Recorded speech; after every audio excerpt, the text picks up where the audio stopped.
Sarah sebenarnya nak je masak, tapi suami pula macam takut gemuk. Kadang-kadang saya cakap dia macam tak payah masak sebab takut badan naik kan. Sweet sikit. I tak tahu. Dua-dua tak sweet je mana.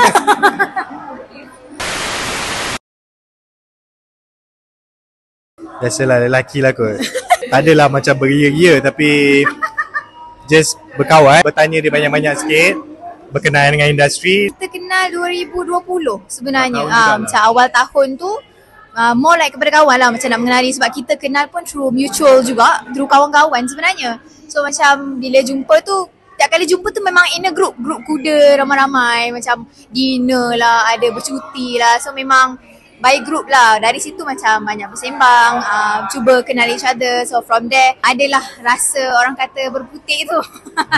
Lepas tu saya pun ada jumpa-jumpa family Sarah juga. Awal-awal tu dia memang keputusan tu agak susah sebenarnya. Setiap perjalanan Sarah dan juga Aswad ni memang Sarah ceritakan pada ibu. Status sekian kan, ada anak-anak dan sebagainya. Sarah surprisingly tak dapat pun apa-apa tentangan ke kan. Ibu tak ada cakap, jangan, tak boleh langsung apa semua. Sarah pun dalam industri, media-media memang akan bertanya statusnya dan sebagainya. Adakah Sarah ready kan? Adakah Sarah mampu mengharungi soalan-soalan berkaitan status suami kan. Tapi untuk Sarah, it's a natural process sebenarnya.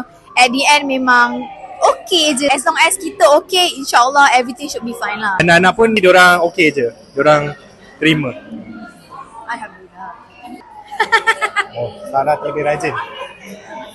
Nak kata belajar dengan mak mentua tu, mak mentua Sarah duduk jauh kat Johor. Jadi jumpa pun jarang. Mostly kalau masak ni, Sarah lebih kepada recall apa yang Sarah tolong ibu dulu kat dapur. Sarah sebenarnya nak je masak, tapi suami pula macam takut gemuk.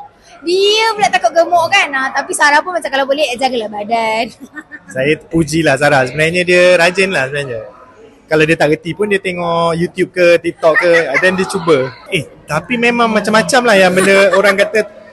Dia kadang-kadang dia tengok, dia buat je. Melayu pun ada, Western pun ada, tapi memang rasa macam susah lah. Bukan makanan yang bukan senang lah, tapi dia usahakan lah, dia buat lah. Alhamdulillah. Lah. Cuma kadang-kadang saya cakap dia macam tak payah masak sebab takut badan naik kan. Sarah agak matang juga sebenarnya. Masa kita berkawan 4 tahun tu, saya rasa bila kita bersembang tu kadang-kadang kena lah. Sarah rasa of course lebih matang daripada Sarah lah, sebab Sarah ada side kanak-kanaknya juga masih lagi nak bersukaria dengan kawan-kawan. Tapi dari segi kalau nak buat keputusan apa-apa, nak minta pendapat, opinion, of course Sarah akan rujuk pada suami lah. Kita balance lah. Untuk benda-benda baru dia akan tanya saya. Kalau benda-benda yang berkaitan kehidupan dan sebagainya, dia lah of course dia lebih tahu banyak lah. Apa-apa pun kadang-kadang sekarang ni pakaian lebih kepada suami lah. Kalau dia kata okay tu okay, proceed lah. Kalau dia kata tak okay tu, adalah benda kena adjust tu.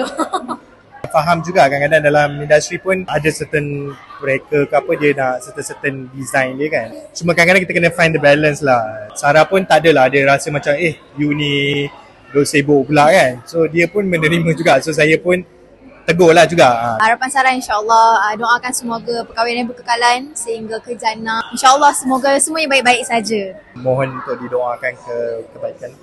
InsyaAllah.